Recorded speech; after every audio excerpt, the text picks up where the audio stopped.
I am here with Dabchick. How are you doing today, sir? Hey, it's been a good day. Was looking forward to this for a while. I Awesome. love to talk, so I just love any opportunity to talk. Great. Yeah. I feel the same way.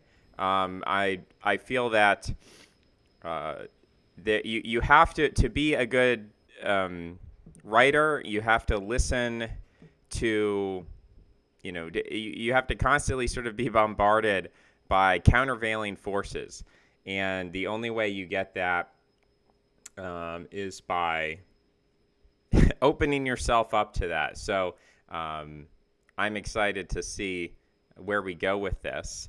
And I appreciate the fact that you're so willing to, uh, see where it goes. You never really know. But how would you, to my audience, how would you introduce yourself, your interest, your focus? What are you all about? So, like, I describe myself as a professional synthetic a priorist, which is because I study mathematics and economics, both fields which I believe are examples of Kantian synthetic a priori truths. So, those are like mathematics is kind of my professional focus. I'm a PhD researcher. Economics is something I've just been deeply interested in for a while. So, I would describe myself as an Austro libertarian. So, in the tradition of Rothbard and Mises. So my understanding is that India during the Cold War was more oriented toward a socialist economy. Um, was so it seems to me now though that that's less prominent. When I think of India, I know there are still Marxist parties in India, but I don't think of that as like the direction that India is going in. I see they're trading not just with the United States, but they're trading with China. Even as the Ukraine war has kicked off, they've sort of acted as a third party for Russians who want to sell their oil. The Indians are like, look, it's free trade. We don't think about politics, or we don't think about this as like a moral issue. Trade is a good in itself, and it's kind of so. It seems to me that your perspective is, or at least historically, the long trajectory of Indian economics is tending toward your perspective. Do you think that's just because of the fall of the Soviet Union, or could you give me a little historical background on that? Yeah, so the first guy who kind of took over the reins of the country from the British, Nehru, he thought that basically the entire world was faced with only two options: fascism or communism, socialism at least. And he decided to go the socialist route. He simply did not believe in markets. He did study at the London School of Economics, but he was very influenced by people like Harold Lasky, one of the socialists who taught there.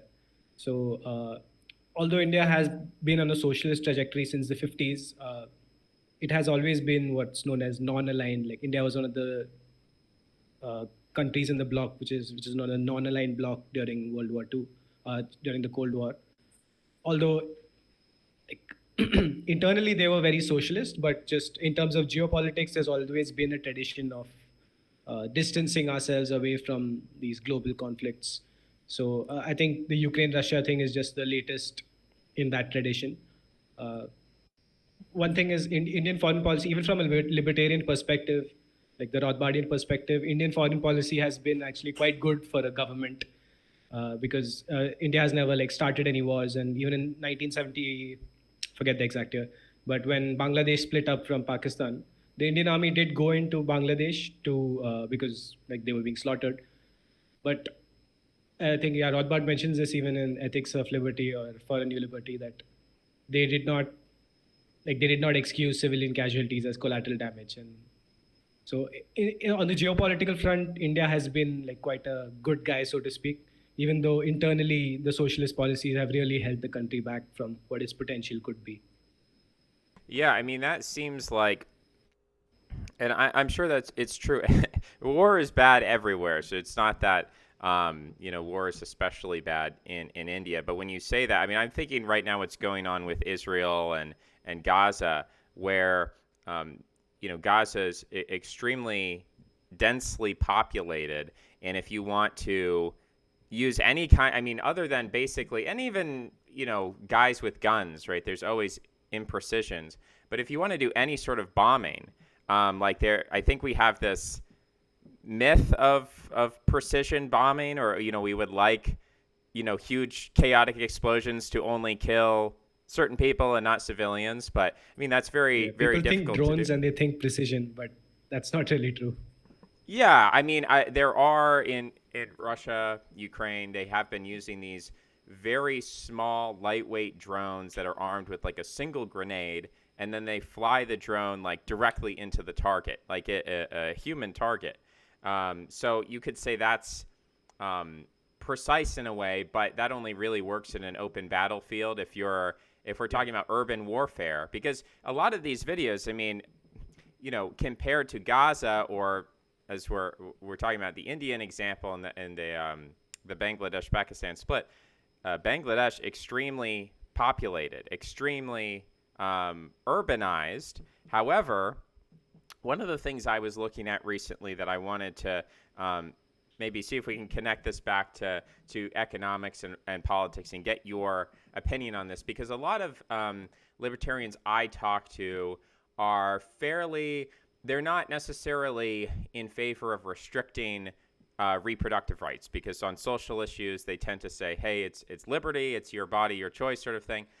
But I have seen a tendency among libertarians to be natalist, to say that every birth probably on average is good for GDP. If we want higher GDP, some kind of natalist policy might be good, or at least on maybe not government intervention, but just saying like having a culture of natalism or religiousness or whatever, that could be good for GDP. Certainly, a lot of libertarians will argue that immigration is a sort of artificial fertility where you're increasing your population, through, without people having babies, but coming in from other countries. Obviously, India is not in the same position that Western libertarians are, where they're arguing in favor of immigration or something.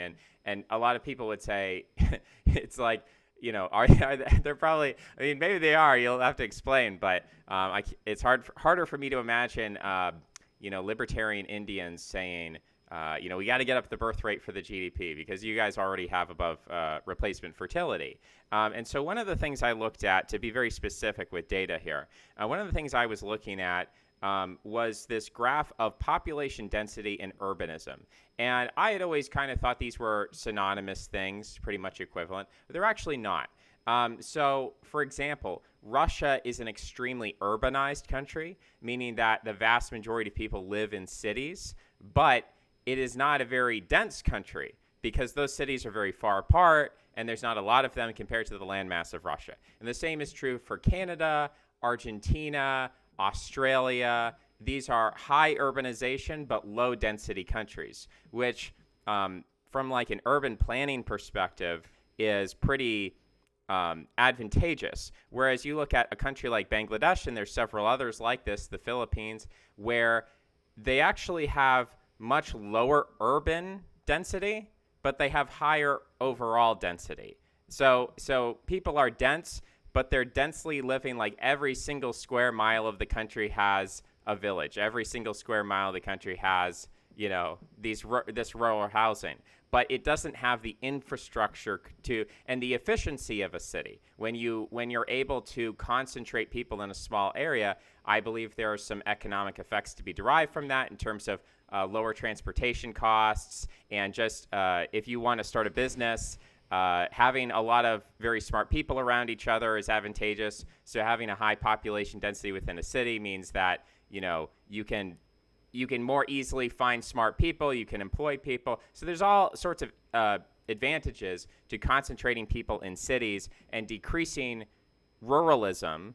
But it's difficult. I see it as more difficult to do that when you have kind of this established blanket. Maybe I'm not using the right term, but there's just like, how do I say this? If we were to look at a three-dimensional graph of Bangladesh versus Russia, Russia would be like totally flat with a spike around Moscow and a spike around St. Petersburg, The that third sort of thing. axis in this case being population density. Right, exactly. So each of these would be spikes. Whereas if you would look at Bangladesh, and might not be entirely correct about this, but I imagine much more just a flat like ocean of Small people. bumps. Yeah. And so I'm not sure. Is there a libertarian? Do you see this as a problem for countries like in the I would say the greater India area? I mean, traditionally, the borders of India that we have today are not necessarily the cultural borders of India in history. India is a fairly old state. So, in fact, Hinduism has reached Indonesia historically, Pakistan, Afghanistan, as well as Buddhism originated from India, to Japan and China and so on. So, like looking at that region and looking at this problem of urbanism, I think that's what a lot of Westerners, when they look at India and they're maybe less optimistic about India's future, they will look at a YouTube video where someone walks through the street and you have a density of people and a lack of services. It leads to pollution. It leads to these problems. So, is there a I libertarian mean, as a perspective on how to libertarian, address this? oh yeah, of course. I mean, a lot of these issues are really tragedies of the commons. Like it's precisely because these are common areas, public areas where no one's like, in a sense, responsible for them, that they eventually degrade because there's no cost to the individual to maintain or the upkeep of the area. I think in Europe or the US, because of the traditionally low population densities in the cities, uh, a culture more easily developed in a sense where they don't degrade as fast, maybe. But in India, I think you had really rapid urbanization. And again, it is not like Bangladesh where it's mostly flat with mostly even with small bumps. The densities in the major cities in the country really are spikes. So that puts a lot of pressure, and like of course central planning of all these services just does not work out. Whereas an exception which kind of proves the rule is the private city of Gurgaon, where corporations were allowed to go and privately provide many facilities, and you can see the stark difference in how efficiently those services are provided. Now, I mean, I'm not sure the exact details. I think there might have been some kind of non-kosher activities, taking seizing of land from farmers or whatever. I'm not familiar with the history, but just in terms of the efficiency of the system as itself, like forgetting the morality of initial endowments, it's clear that that system works and it's just not been replicated elsewhere in the country. Probably because there's no political capital to be made out of saying, "Hey, we don't need government in this." Can you tell me this city? I don't think you said Kolkata. Um, Gurgaon. how do I you think it's spell called that? Gurugram, no? Gurgaon. Okay, I haven't heard of. Okay, I think Reason did an article on this, or there's Foundation, so like many. one I of just these I searched libertarian for it, outlets. and it looks like there's Gurugram, and then there's Yeah, it's been renamed. I don't know. There's been a whole spree of like renaming cities in India. I, interesting. I don't bother with keeping up with the latest politically correct terms for cities. Yeah, that's funny.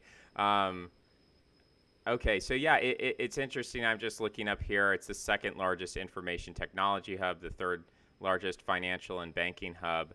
Um, yeah, definitely something I'd like to look in. Of course, the instant kind of pushback. You Google this and it will say, there's high income inequality, and there's some other I issues that mean, maybe yeah, aren't sure. related to economics, but.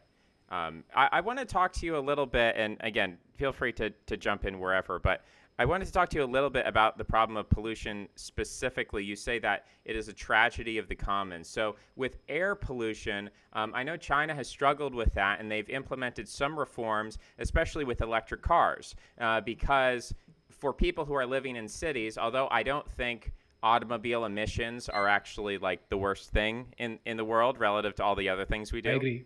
but it's kind of an obsession with automobiles. But in a city like Beijing, where you might have millions and millions of cars in a very small area, especially given a geography, like if you're in a valley, the smog tends to concentrate. We have that in America with our Salt Lake Valley. So what they said is, Chinese government's going to subsidize electric vehicles, and so there's less smog and less air pollution. It doesn't solve, all the pollution problems and so on. But what would be in a city like Gurgaon? Would there be a libertarian approach to, how are we going to get air pollution under control? Because, it can lead to asthma, it can lead to these negative health effects, it decreases tourism. Do you tax companies as a result of their pollution? How do you deal with it? Yeah, so I think the theory of this at least was sorted out by Rothbard in Law, Property Rights, and Air Pollution, which was a paper he wrote, I think, in the 70s. But the idea is that pollution is kind of like trespass, and it should be treated in the same way. It's a tort, and it should be dealt with by courts and not by legislature. So it's not really rational to have the government pass a blanket law saying so much pollution and no more, or put caps at with carbon credits and so on. I think it makes more sense to say that if a group of people decide to go and live in an area, and later on, so like the order of homesteading matters. If say I move into some area with my buddies and we set up a nice hippie commune, and now some company wants to build a highway through there, and there's a lot of cars that's just gonna be blowing smoke, and for some reason they really hate hippies, so they're gonna blow smoke exactly in our direction. This would be just a case of trespass under libertarian law, and it would be dealt with by the hippie commune, like suing the road developers. And so there would presumably be some kind of Gaussian bargaining where the community could accept a certain level of pollution provided they are paid off, and that's typically how the mechanism of dispute resolution would work. So we would, in a sense, find the optimal level of pollution in any given society. This kind of pollution is more so a local problem. That is, me driving my car across the road. It only really affects the people on like living next to the road, or where that smoke might go. Uh, on the global issue of climate change and rising sea levels, I am much more skeptical of those claims, and I think those would not hold up in a court of law, even in a class action lawsuit. So I think that would be the standard by which damages would be judged and enforced under like libertarian law. So yeah, I want to sidestep global warming for a second because I think that's traditionally when people talk about environmentalism, that's the hyper focus right now. I think that is inappropriate. I'd like to maybe use another issue where we don't have to have as much scientific contention or maybe disagreement about the I'd actual. just like to add on that topic.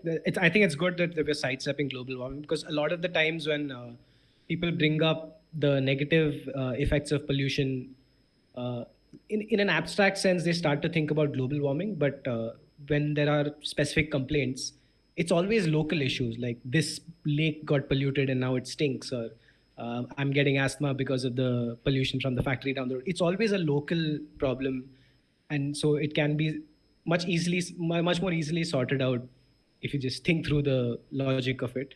Whereas I think people get bogged down talking about global warming, where really most of the problems that you face with respect to pollution are almost always local problems. So I want to provide maybe some counterexamples. One of which would be mercury.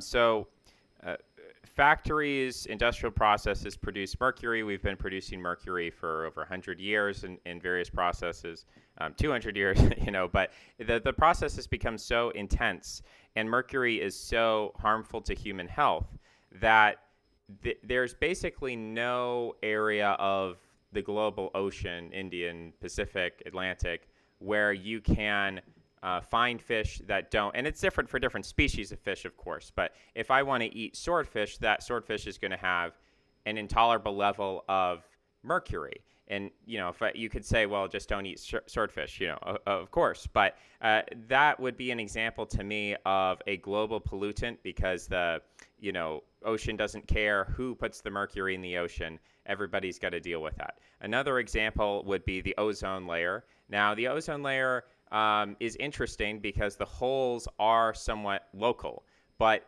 that's basically because of the way that the atmosphere circulates the air around the globe. And so it's not like if I produce a bunch of chemicals that destroy the ozone layer in China, that might not result in damage to the Chinese ozone layer. It might result in damage to the Australian ozone layer.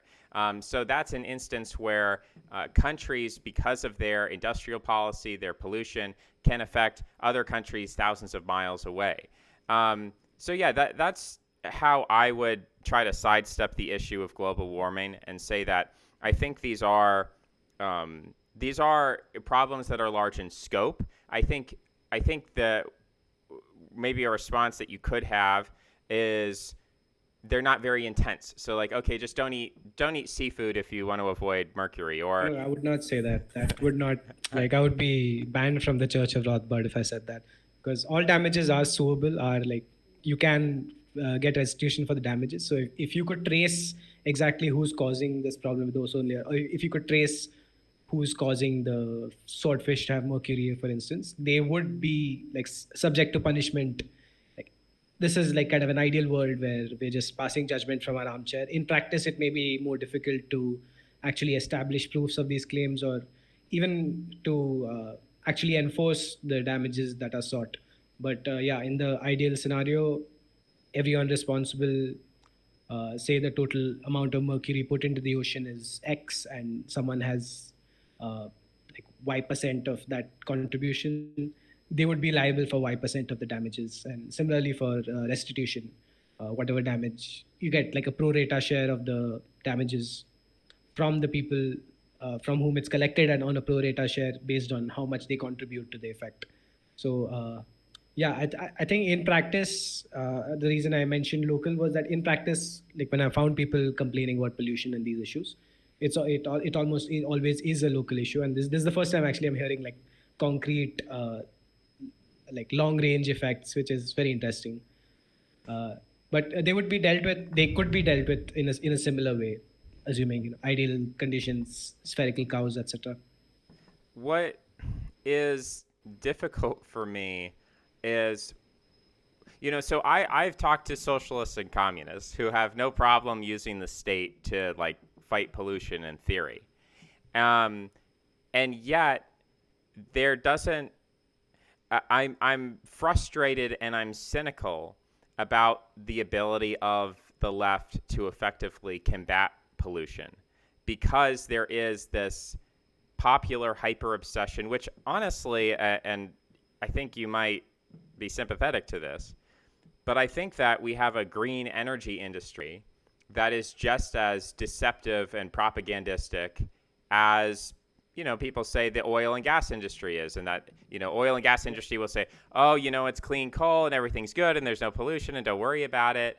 And green energy has their own propaganda where they say, oh no, fossil fuels are evil, CO2 is evil, we have to destroy these things, and if we don't, it's going to destroy the planet, we're all going to die. And then you look into these lithium batteries, and the processes by which we produce a lithium battery produces a lot of toxic waste material that ends up harming people. And so in both cases, or I guess we're saying that maybe there's a socialist approach where I would just have the government pass a lot of laws like attacking pollution, putting caps on it, so on. And then you're saying, well, no, there's a libertarian solution where what people have to do is they have to identify the harm, and then they have to go to the courts, and then ultimately that the damages are assessed and there's some kind of restitution, and this is an incentive to not pollute, and this is how we're going to solve the problem. In both cases, I feel like the issue is not the legal structure that we're using to fight the problem, but it's simply awareness of the problem, or even apathy as to whether we even care about this. And I'm very concerned because I think that the most valuable resource we have isn't oil or green energy or whatever. I think it's human beings. I think that we create this technology, we create the energy, we utilize it. And so I'm very sensitive to anything that degrades humanity on a biological level. If we're introducing pollution, and some of the effects of the pollution is difficult to ascertain, not just locally in terms of geography, but locally in terms of time. Like, over a 1-year period, you might not detect the effects of pollution, but these things can have epigenetic effects. And one of those trends that we're seeing in the West, maybe not so much in India, although again, I just don't even have enough information, and I'd love to see more of it, would be declining fertility. And people are kind of shrugging their shoulders and saying, well, we don't know why men can't produce babies anymore. It doesn't make sense. There's a couple of explanations for Fertility is that. falling in India as well. And it's really depressing because most people I talk to think we have the opposite problem, that we have too many people, and it's hard to convince them that we're almost never going to have too many people. Like, the Earth is too big, at least right now, and once we have enough, if we ever get to the point where there are too many people for Earth, we'll have so much collective brain power that we'll probably be able to colonize other planets by that point. So it's very difficult. I think this is one of the most difficult thing to convince people of. I've convinced people of anarcho-capitalism more easily than I've convinced them that human beings are resources and not, like, on net, most human beings are resources and not drains. But yeah, I think this really is one of the most important issues that we're facing. And yeah, I'm sympathetic to the, like, let them drill baby drill and get more oil, get more energy. Nothing that will prevent fertility from taking over. But I think the beauty of the market for me is that it's overall a win-win game. It's Pareto optimal, or at least every move that is made is aimed at Pareto superiority ex ante, and that cannot be defended if we allow like some rights violations to just slide because for the greater good. I don't think that survives in the long run, that justification for markets. So I think a justification for markets can only be built on, like, a solid foundation of property rights and purely voluntary exchange. And yeah, that includes, like, heavily penalizing polluters, even though yeah, it may affect their bottom line and it may lead to less energy production. I don't think it will, because if we actually implemented, like, strictly libertarian laws on externalities, uh, oil and gas companies would have far more scope to drill and extract energy for us. I think on net, the oil and gas industry is restricted by government, not enabled by it. Yeah, I mean, that's certainly true. In America, we have a reserve policy, which I think is largely for political and military reasons, that you have a very small number of oil producing countries that they collude together in a group called OPEC. And if they want to manipulate the price of oil, it's fairly easy for them to do that. And this happened, I believe, back in the 1970s, where there was a spike in the price of oil. And I think after that, the United States government decided that this was politically destabilizing. And so the idea was, we're going to create an oil reserve where we just build up all our reserves, and then if OPEC shuts down the oil, we can release our own reserves to kind of balance that out and stabilize the price. I think there definitely, in the case of a military situation, having some kind of energy reserve, in the same way that in your own house you might say, well, in case there's an earthquake, I have some water and canned goods and things like that. I think that principle, you can go back to the Bible, and there's a Joseph in Egypt, and he's saying, you know what, every year let's take 10% of the grain and let's just put it in reserve. And then when the famine came around, they had enough reserves to prevent starvation of people, which they complained. They said, we don't want this 10% tax. But eventually, if you're able to do things like that under a government, I do think there's a case to be made. And I guess one of the responses to that, and I think this is something that I have encountered in terms of the business cycle, like when there is a recession or a depression, do you use government intervention through money printing, some sort of stimulus? Do you intervene in order to soften the blow of the crisis? I think the libertarian argument is that over time you actually extend the length of the crisis and the human suffering is greater overall. But what I would say, the response is stronger than that. It's more that the stimulus that you're using to potentially soften the blow is actually setting up the conditions for the next boom and bust. So in the Austrian theory of the business cycle, that initial stimulus to raise asset prices and so on, is actually what causes the unsustainable boom. And the bust is only the realization of this, of all the projects that were unsustainably started during the boom phase. So the solution would be to not have any more money printing, whether by private parties or the state, and just allow long-term economic calculation to steadily build up the capital stock over time.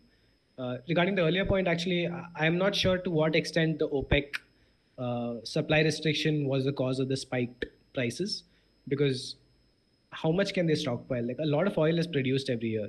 I think a lot of that push, I believe, came from the demand side, because 1971 was also the year where Nixon took America off the gold standard, like whatever was remaining of the gold standard at least. And inflationary pressures, I believe, came from the money side of it, not from the oil countries restricting their output of oil. Although that might have contributed slightly, of course. But I don't think you would have seen the spike you did if it was just supply restriction and there was nothing else. There was no push on the demand side. I want to ask you about the money supply. So a lot of libertarians feel that central banking is disruptive. It's not productive for the economy. So they feel that an alternative is needed. And a lot of them think that cryptocurrency is a good alternative.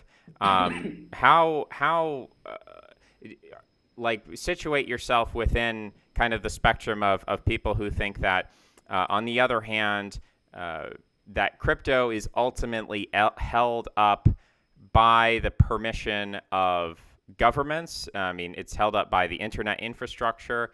And if governments really want to crack down on crypto, they can. And so ultimately, crypto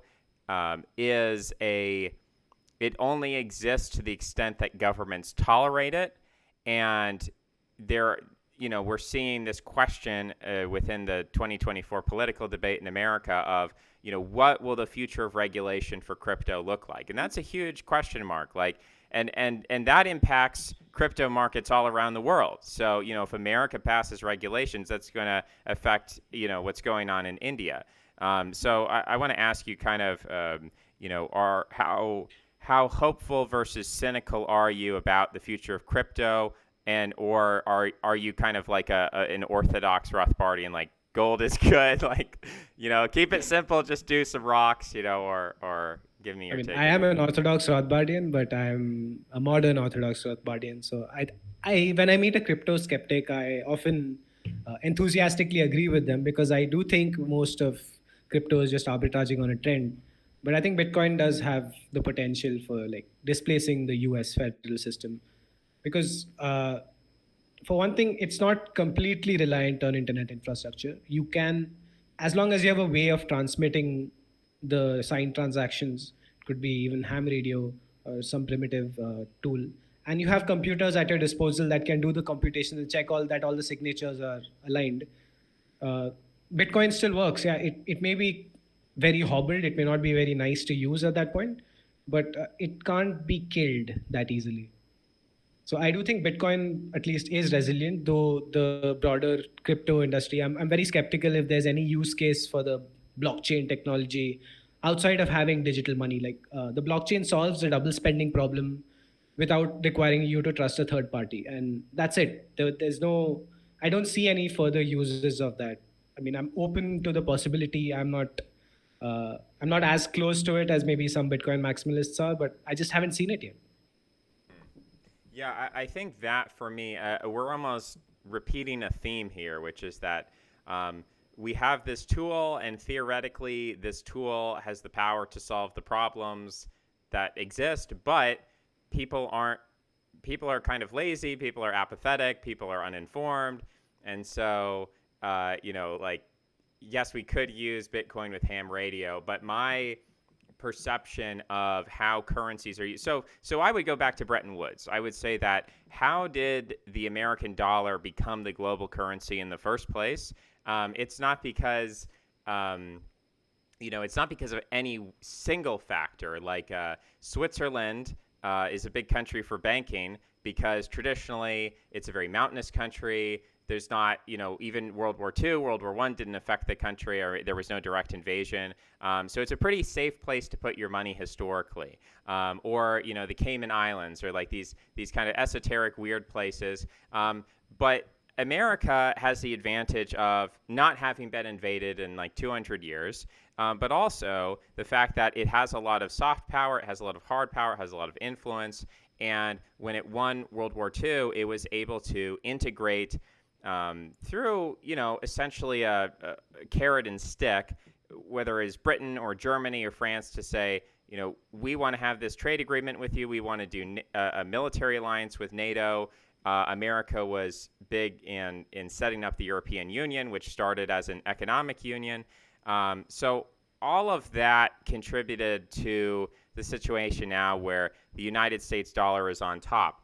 And when I look at Bitcoin, I say, I'm not a computer scientist, so I basically just have to trust the experts and whatever they say. And so if Bitcoin is very resilient, I think that you're correct that people will always, and I don't mean to be like pejorative, but if somebody needs to use money in a way that's not approved by the government, Bitcoin is probably always going to be a great option.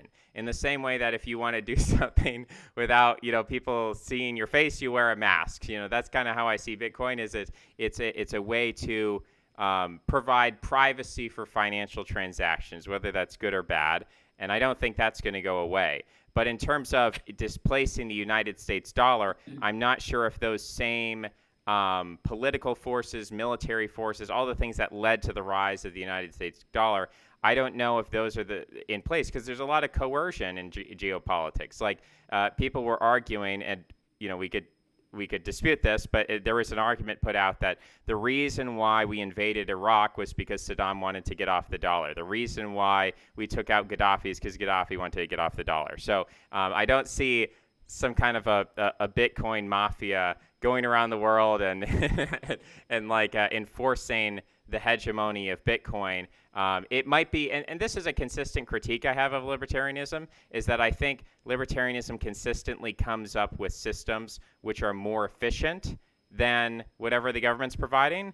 But even though they are more efficient, they are not utilizing coercive force to gain hegemonic power. And one of the examples I would use of that would be World War II. The Soviet Union was a much more command economy. It was a much more centralized economy. It was much less of a free market than Nazi Germany. But it was a much larger economy, and it had a lot of allies and so on.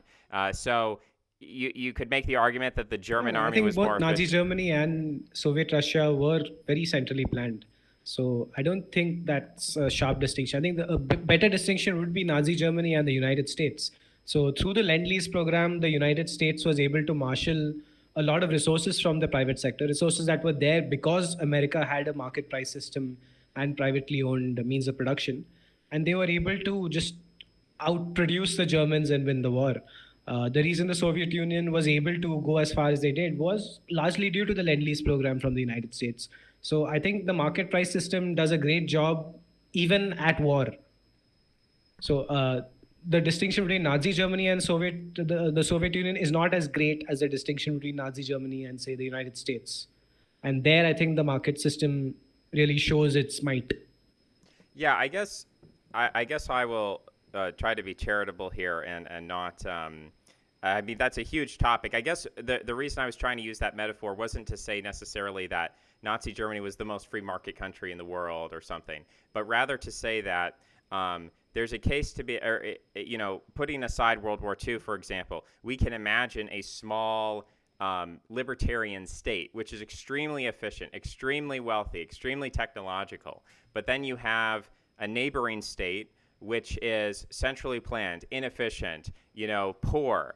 And, this is actually kind of a problem with North Korea versus South Korea. That North Korea, I mean, that's probably maybe a better metaphor to use, is that North Korea is more poor, it's more centrally planned. South Korea is more prosperous, it's more free market. But there's still a military threat coming from North Korea to the south. So to transfer that metaphor over, I'm basically saying that Bitcoin's like South Korea and the United States dollar is like North Korea.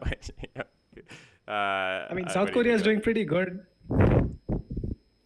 Yeah, no, South Korea is doing well, and I don't expect a war to break out between North and South Korea. Hopefully, who knows what could happen? But I guess what I'm trying to get at is that I think the case that you would make and other Bitcoin enthusiasts would make is that Bitcoin is an efficient way to, uh, have a currency that isn't subject to inflation. Inflation is essentially a tax. Nobody wants to be taxed. Why would you use money where the value of the money goes down every year? Why wouldn't you just use money where the value is stable? Okay, obviously that's great for the individual, but unfortunately, the reality that we live in is that very large states with militaries and soft power use their influence, they use coercion to, maintain the dominance of their currencies. And as a result, I guess I'm not optimistic that Bitcoin has the ability to kind of slowly and incrementally wiggle its way around all of these regulations and eventually displace the United States dollar. Now, depending on the time scale, like we're talking 200 years from now, that anything's possible. I have no clue what's going to happen. But I guess I mean in the short-term future, in the span of decades or something, I wouldn't expect that to Okay, happen. let me ask you this: when you so if you imagine a world where Bitcoin would be incrementally taking over the US dollar's role, like how do you think that would play out? Like, what are the incremental steps? That's a really I guess I'm saying I can't even see that as possible, because I think that the United States government can talk. And in fact, there are some conspiracy theories that the United States government actually founded Bitcoin. I mean, Satoshi. I mean, who is that guy? Oh, Is yeah, that I recently found this fascinating Twitter thread where someone claimed that Satoshi Nakamoto literally means Central Intelligence in Japanese. So I thought that was fun. Yeah, I mean, look, that's kind of fun. It's wild speculation, but there is this question of what is the American government's relationship with Bitcoin? Is it entirely hostile, or do they view Bitcoin as a potential asset? So, for example, you look at a country like Russia, you look at a country like China. These are countries where, and I'm not saying the United States government doesn't do this, but these are countries where if you're a political dissident, one of the ways that they can come after you is financially. They can seize your assets. And a lot of dissidents have found in Russia and in China that if they want to very quickly flee the country and move their assets out of the country, Bitcoin is a great way to do that. So if you're the United States government and you have an interest in assisting dissidents in China or Russia, then Bitcoin is a great tool to help those people. So I think the American government actually does want Bitcoin to survive. I don't think it wants to kill Bitcoin. But I think that at the same time, there would, at a certain point, and I don't know what that threshold is, because how many dollars are there in the world? I mean, the GDP of the United States is like 26 trillion. There's probably more than $100 trillion floating around the globe right now in any given year. And versus Bitcoin, I don't know what the market cap of Bitcoin is this year. I wouldn't be surprised if it's like $1 trillion. So what is that, 1%? Yeah, that's about right. 1% I think is tolerable. I think the United States government is happy with 1%. They want to help out people in Russia and China. But if it became 10% or 20%, I think that's where you would start to run into some problems. But I think maybe a response to that, a counter argument would be, well, once it reaches 20%, you can't stop it. There's no brakes on this trade. It's impossible to regulate once it reaches that thing. And so the question I is, think this is a situation where like the high time preference or the impatientness of democratic regimes kind of plays well to Bitcoin, because in the short term, I think the US will try to use Bitcoin to its advantage, in the sense that the stable coins that are coming up right now, which allow more people to be able to access dollars, they're kind of like euro dollars in the sense that the Fed does not control their creation and destruction. They're like dollars outside the Federal Reserve System.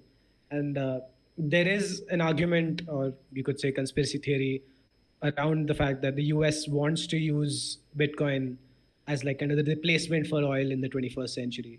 now that to kind of the petrodollar becomes a Bitcoin dollar, so to speak. So in the short term, I think there's a possibility that Bitcoin like kind of helps prop up the US dollar. Like as of right now, US dollar demand is falling. Like people want to be independent of dollars. Russia, China, the BRICS nations, they want to create their BRICS currency and remove their dependence on the dollar. I think triggered by what happened with Russia. But so I think the US will try to use Bitcoin to kind of break BRICS and establish further dollar dominance. But I think that's a very short-term play because, like as you said, when they do this, inevitably someone's going to have to hold Bitcoin, and therefore the price is going to have to rise. And 21 million is 21 million. There's no more Bitcoin being created, and it just applies a higher upward pressure on the price, and that's how I see Bitcoin taking over. I think Bitcoin at first becomes a substitute not for your hand-to-hand dollar bills, but rather for your long-term savings. So people who would otherwise save in bonds, uh, my condolences to them over the past year. But people who would otherwise save in bonds would now start saving in Bitcoin because the returns are clearly better. And I think that's how Bitcoin takes apart this house of cards, like two cards at a time, so that nothing falls over. This is not my original analogy; it's from Saifuddin, Yeah. but I found it to be a pretty neat analogy. Yeah. In terms of long-term investing, which I would agree that's like the best way for Bitcoin to increase its value. Um, people people I would say that's the only way actually, because money ultimately derives its value from the fact that people are willing to hold it. That if no one was willing to hold the money, that would be a situation of hyperinflation where the money just becomes a hot potato. So money only derives its purchasing power or its value from the fact that people are willing to hold it. And traditionally, people are willing, have been, I mean, historically, traditionally makes it sound like it's a whim, but historically, people have always held the money that maintained its purchasing power better. If people started holding copper for money, copper mining would just increase, and the supply would outstrip any potential to increase the value by the increased demand to hold. So monies that are good at resisting the supply pressure, that are very inelastic in terms of their supply, tend to win out. Like the harder money, in a sense, wins out unless it's enforced by fiat. So I think in the long run, Bitcoin, of course, has a very hard, very steep to climb in terms of breaking the network effects. But I think these are the footholds that it gets by the long-term savings vehicle, for instance. These are the footholds it gets on the way to becoming the thing that is held by default uh, by people expecting to exchange it at a later date for goods and services. And ultimately, that is what money is. That is the role money serves, kind of getting over the double coincidence of wants, both in time and in space.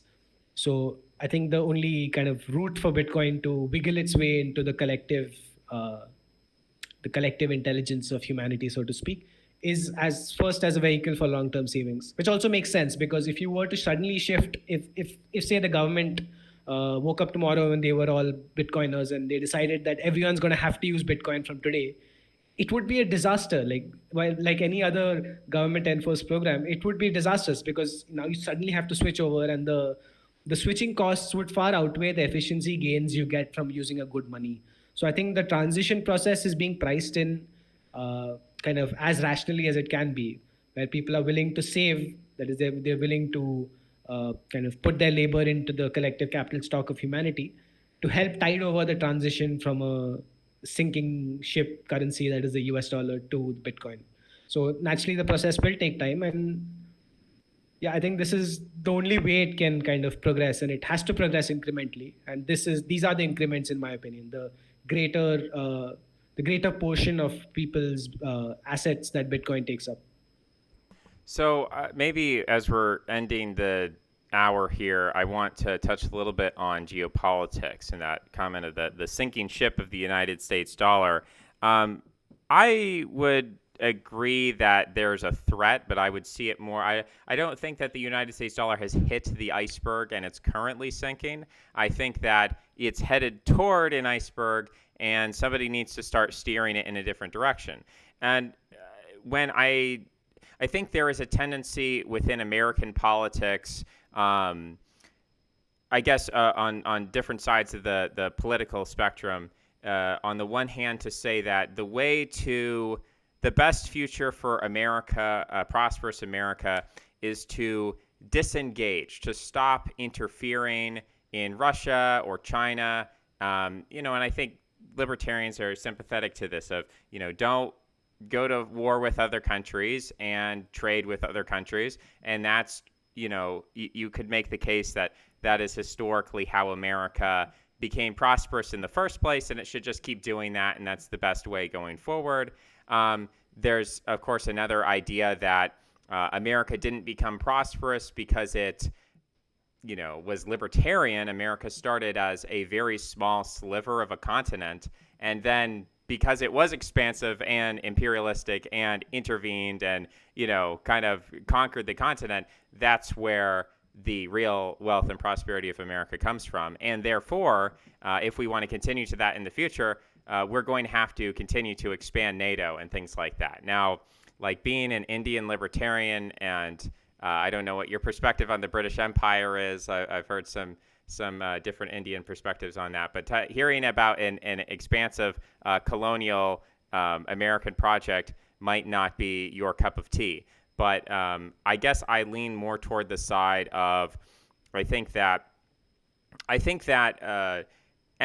America is effectively an empire. It's definitely not a traditional empire. It doesn't go around occupying states and then calling them protectorates or colonies or something. And we don't send like millions of Americans to go like lord over other people and declare them like inferior to us.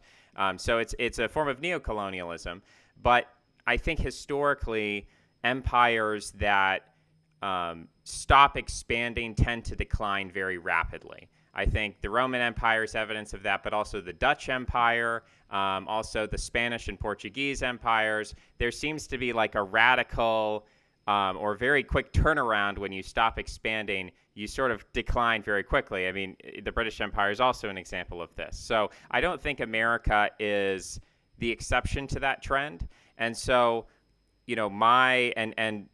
someone could just say, well, that's irrelevant to what I want. I want humanity to be prosperous, and I think we can be prosperous without an American empire. We don't need that to be prosperous. That's maybe a secondary argument. But the primary argument is like, what is the path forward for America? Is it like meddling in China, meddling in Russia, telling India who it can trade with, who it can't trade with, or is it this kind of hands out? I think I might know where your sympathies lie, but I want you to kind of explain, what do you think is the best case for America, and then also is American hegemony good or bad for the rest of the world?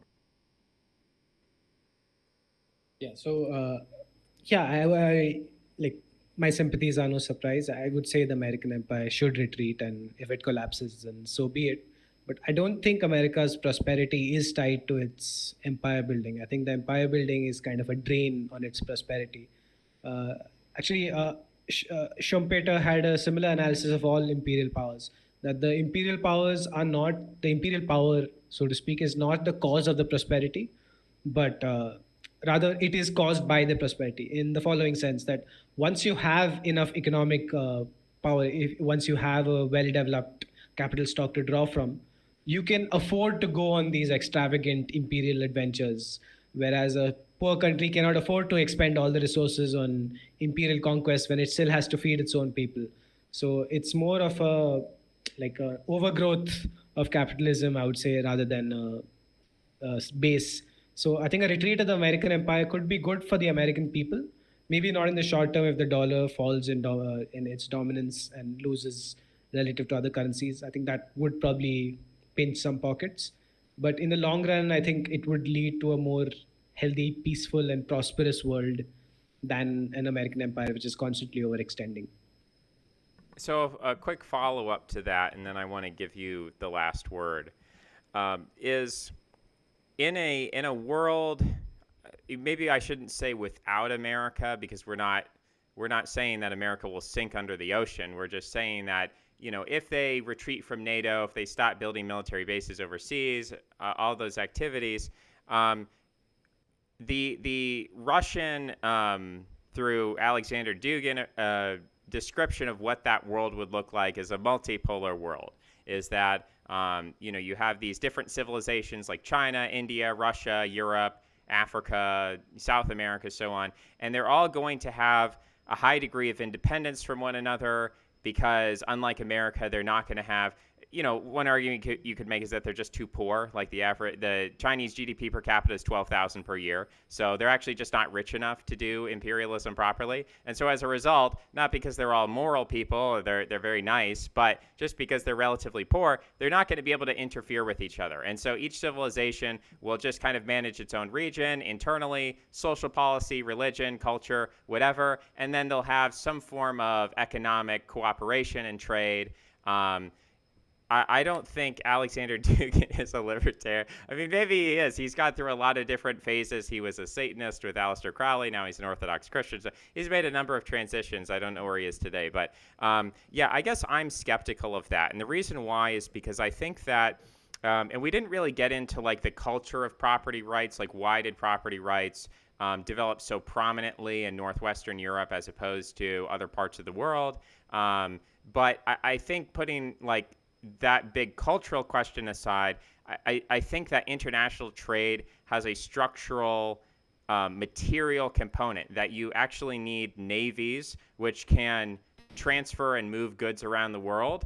And right now, the navy that is safeguarding global international trade is America. You could argue that America is doing a terrible job. And to your point, this is like, it looks like a sinking ship. If you look, the Houthis in Yemen are just shooting boats out of the water, apparently, and America's not invading, which, maybe if we had a different administration, different actions would be taken. But that looks pretty bad. That's not what a healthy international order looks like.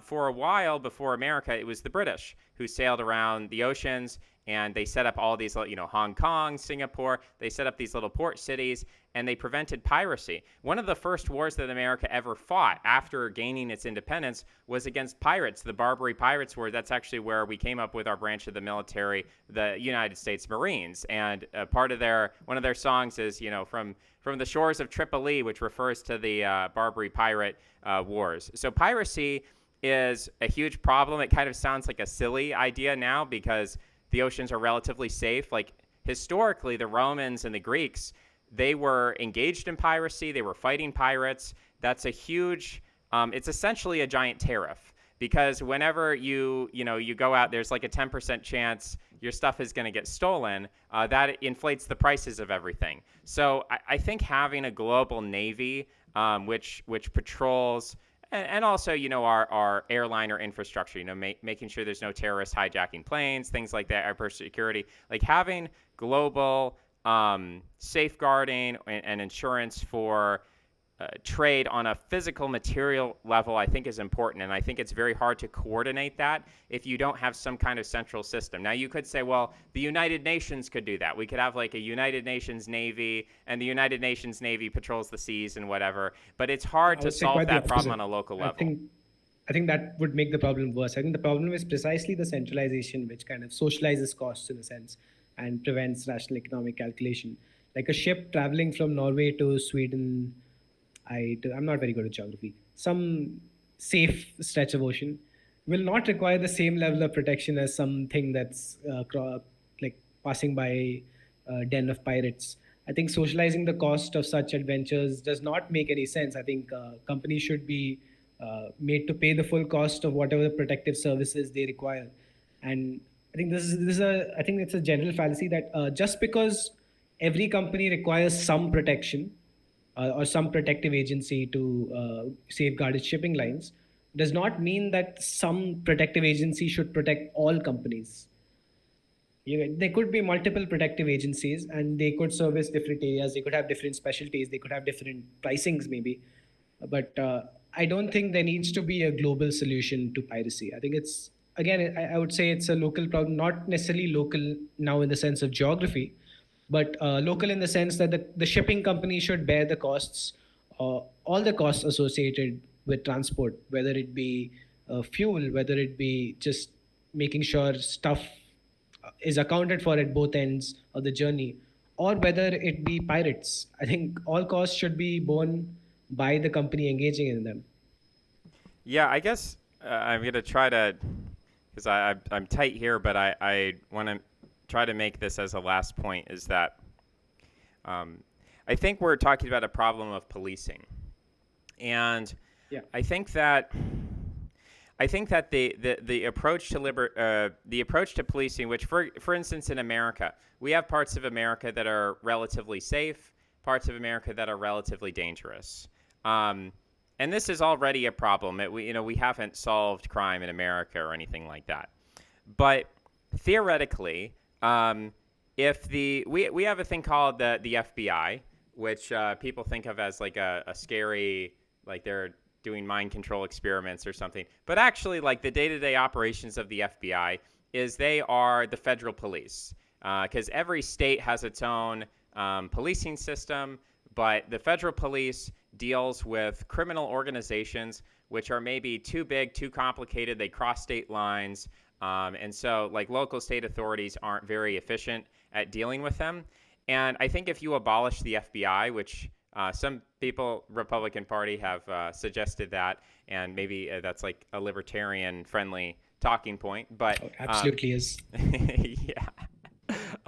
So I guess my problem with abolishing the FBI is that I think that when you have really large international criminal organizations, there is a disadvantage when you're able to pool your resources together, and you're able to provide overwhelming policing force, not just like, okay, well, the criminals do this much damage, and so we're gonna like have our budget be twice whatever the cost of the damage is to like try to fight these criminals. I think if you spend 100 times as much, like you bring down extreme force upon people, it creates a preventative, or it creates a deterrence, is what I should say. Is that when you have an overwhelming police force that, like, you commit a crime anywhere, anytime, anywhere in the United States, and there is an overwhelming federal response of like militarized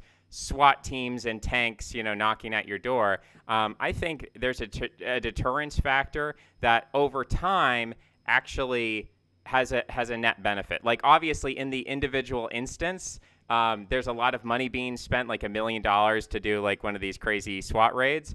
But I think over time, there's a deterrence effect. And I would say the same thing about international, and why I think that America should do more to combat the Houthis is that when the Houthis are allowed to start shooting at ships and taking them over, I think that decreases the deterrence around the world and emboldens the idea of, okay, well, if the Houthis can get away with it, maybe Iran can also do that. Maybe, some other countries can do that. Maybe in South Africa, like we have a problem in Somalia, but maybe in South Africa they decide, oh, well, there's actually a lot of shipping in the Cape of Good Hope. Maybe some pirates will start seizing ships there too. So I think you have to clamp down on that. And maybe that's more of a psychological argument than or I guess a sociological, the sociology of crime. But anyway, I will let you have the last word because we're at the end of time. No, I absolutely agree that we should clamp down on such things. I just don't think you require the government to do it. I think on the market, you would find efficient ways of just obliterating such criminals and really responding with disproportionate force. I'm not a pacifist. I do believe that property violation should be dealt with harshly, swiftly, and without much mercy.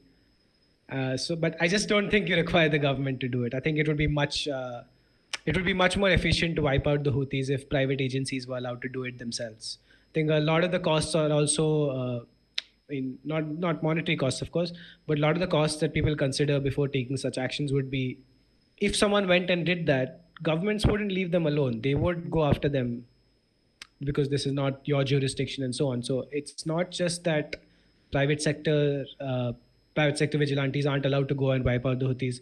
Is that they would be punished if they did. So you can't even have like maybe Elon Musk declaring $1 million bounty on whoever brings me 10 Houthi heads or something of that sort, which would be perfectly permissible in a libertarian order, provided that the heads belong to perpetrators of crimes and are not collateral damage. Okay, I'm gonna let that I'm gonna let that sink in. Definitely, I think we could have a whole further discussion on criminal justice and how what is the libertarian approach and whatnot. But I guess I'll hopefully if we speak again, that can be a topic for next time. I want to ask you, final notes. Anyone you want to shout out, anything you're reading, anything you're working on, tell people what you're doing and where you're going. I always post my like latest intellectual obsessions on Twitter. So that's again Dabchick, but with an underscore. Someone has taken the name. Someone has taken the handle at Dabchick, and they haven't posted for years, and it's very annoying because I have to put that underscore in my name just to get a handle. But Elon, why doesn't Elon open up some kind of yeah, free market thing for usernames where we can start bidding on usernames? That would be oh, I would definitely pay for that. Yeah, I know it's been annoying me for a while. But yeah, I mean, I don't have any like long-term project I'm working on right now. I'm trying to get more consistent with posting on Substack, but that hasn't happened yet. I think you were mentioning earlier about being buffeted in all directions by different ideas and so on. I've done that for a long time. I just haven't done the second part of actually then writing something of my own. So I hope to do more of that soon on Substack. And yeah, that's it. awesome. Okay, appreciate having you on, and hopefully we'll talk again soon. Yeah, this was fun. All right, take care. Bye bye. All right, we did it. We did the interview. Oh my gosh, I haven't talked with an anarcho-capitalist. Hearing I like there was a primitive part of my brain that was like triggered when it was like, oh, but we don't need the FBI. We can just privately fund a police force, and then Elon Musk will just he'll put out a tweet and he'll say, I'll pay $1 million if you just kill these people over here. Yeah, I'm very skeptical of that, but that's okay. I'm trying to talk to different perspectives, and I felt. I mean, I was happy that at least I was able to say something that he hadn't heard before or was surprising to him, rather than like just banging the head against the wall, because there is like at a certain point I realized like there's not a lot I can do to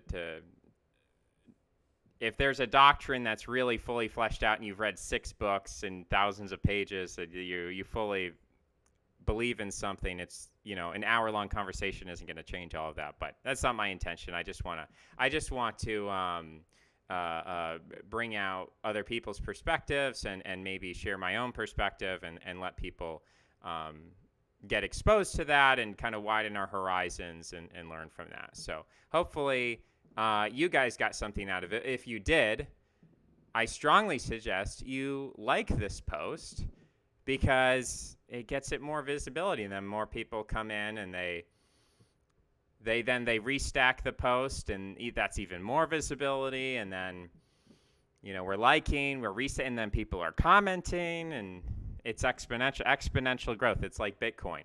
Right now, I'm like at 1% of where I need to be. I'm like 1% of the size that this Substack needs to be. We need to grow. We need to grow by 1,000%, 10,000%. And so the only way I can put out the content, I can do the interviews. I'm gonna do my part. But you guys, you need to do your part. You need to like, comment, restack, and post it on Twitter. He's on Twitter. You might be on Twitter. If you're on Twitter, you repost it and you share it. Although Twitter has this issue where it deboosts the Substack stuff. So I think what you have to do to get around that is you have to like take a screenshot of the Substack, and then the second post below that you have to reply to your own post with the actual link. So that's how you get around Elon's deboosting. But anyway, thanks Elon for making my job harder. But I don't know.